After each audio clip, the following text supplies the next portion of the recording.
Hey y'all, this is Cindy and I'm the Tireless Tangler. Welcome. This is day 8 of the 100-day challenge, and our pattern for today, our tangle, is called Gnarly. I read on Tangle Patterns that Barbara, who came up with this, said she used to date a surfer. A surfer dude, and apparently gnarly was his description of all things positive and good. So this reminds her of a wave that he would call gnarly, apparently, which is a really cute analogy. So Gnarly by Barbara Finwall. So this is not a hard one to draw, but it was hard for me. I'll admit it was hard. It's not that I can't draw a simple spiral. It's, it's that I can't draw one straight, at least not from this angle. I tried doing this like that, and that's actually... Let me see if I can draw this from this angle. I'm telling you now, it's not going to be pretty.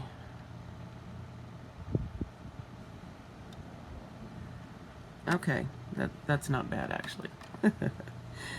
Then the second part, just auras in right, tucked up in there. And you echo that one. And you black them in. Let's zoom a bit, maybe not that much.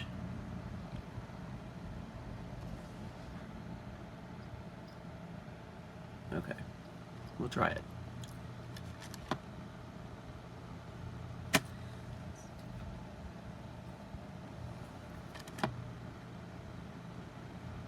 So this is going to be a good tangle for drama. If you've got some sections that are pretty low intensity, then this would be a good way to bump that up.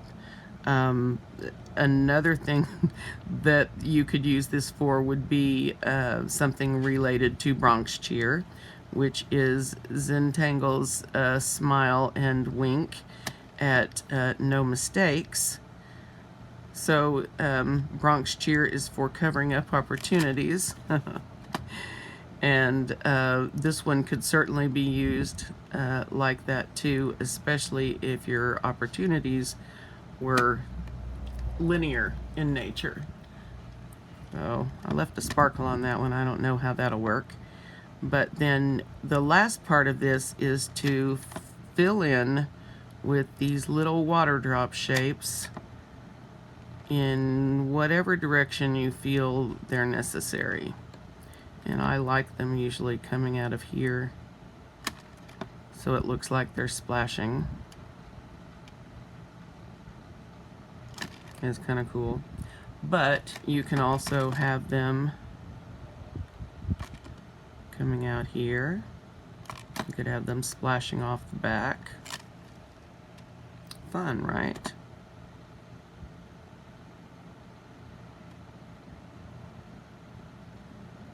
So really, this is good for accents. You could conceivably make a border out of it, although I would think that would be extremely work intensive with all the blacking.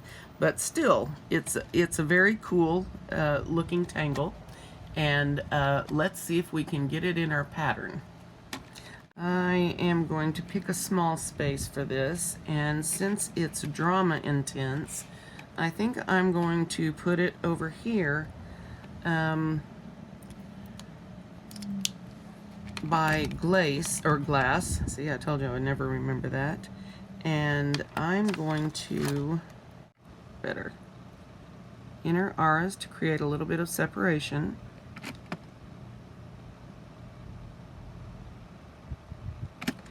And then, now tip from me is I had trouble drawing this right side up.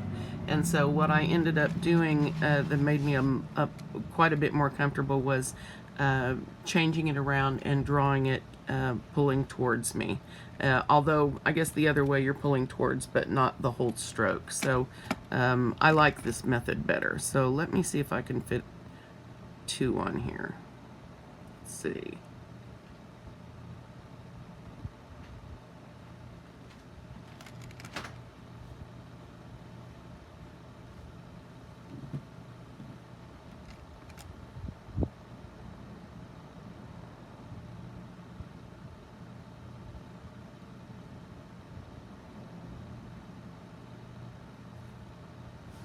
This was skinny, so you fill that in a little bit more.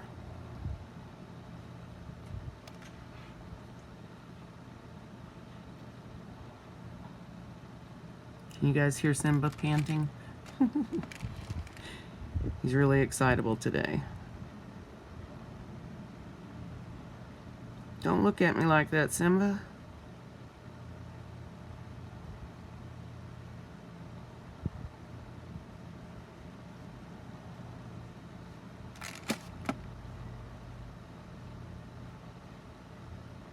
Oops. I think before I start with my little splashes, I'm going to turn this way.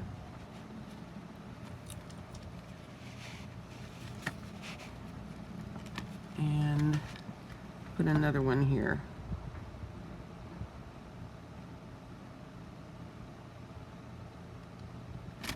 But I tend to have better luck with the roundness, although not necessarily on this one, when I'm pulling it from the bottom up instead of top down, if you will.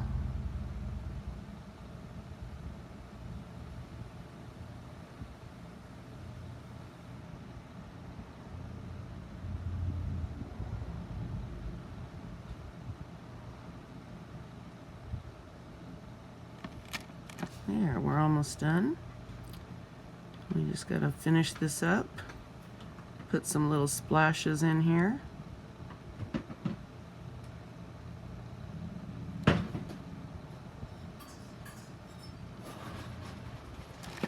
We have a little mouse with us today.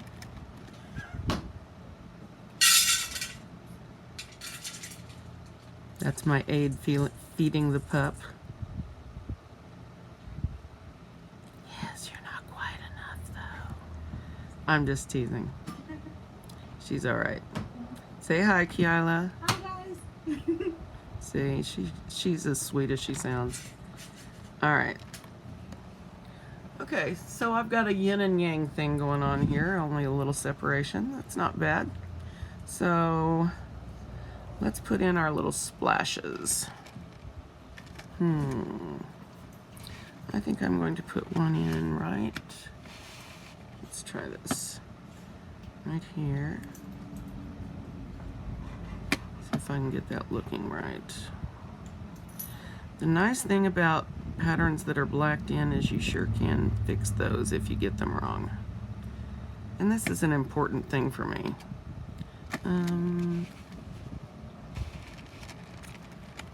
Not excited about that one. Let's see. Let's point one back this way.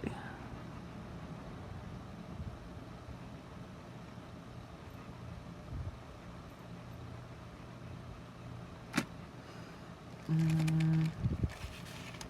don't quite leave myself enough room for this kind of thing. Make them smaller. Okay.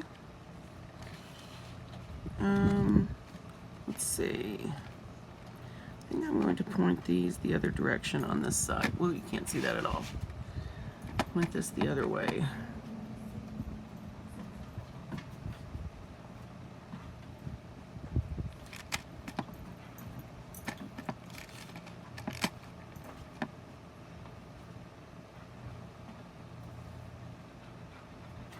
And we're just gonna put these splashes all over here,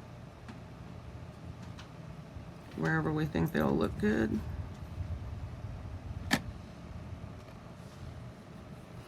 And you know, in another world where we had a little more room, it might be interesting to aura this mess in some way. But I don't think I'll do that here. No, I like it. So the only thing we've got to do now is add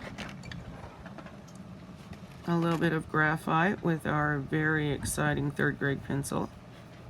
All the best artists use these. Although I'm about to turn it in for another one.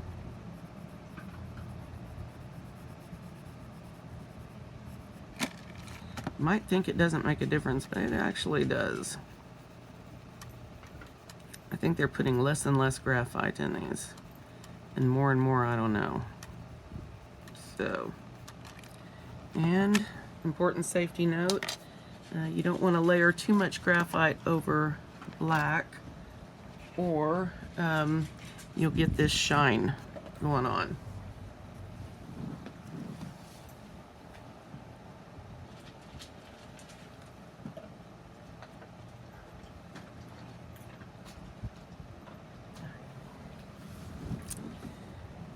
So, try to avoid putting the lead or the graphite over the black ink, and you'll avoid the shine. It doesn't make any difference anyway as far as shading goes.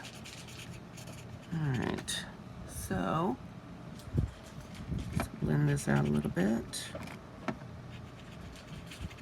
You want to make sure when you're doing this that you leave enough time between the inking and the scratching around with the tortillon, because when you lay down this much ink, even with these Pigma microns, they can smear if you don't let them dry first really good.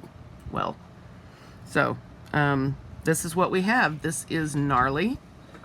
It's our pattern for today on day 8 of the 100-day challenge. 92 days left. All right, guys, that's Gnarly, and we'll have a new pattern for tomorrow, and I'll see you then. Thanks.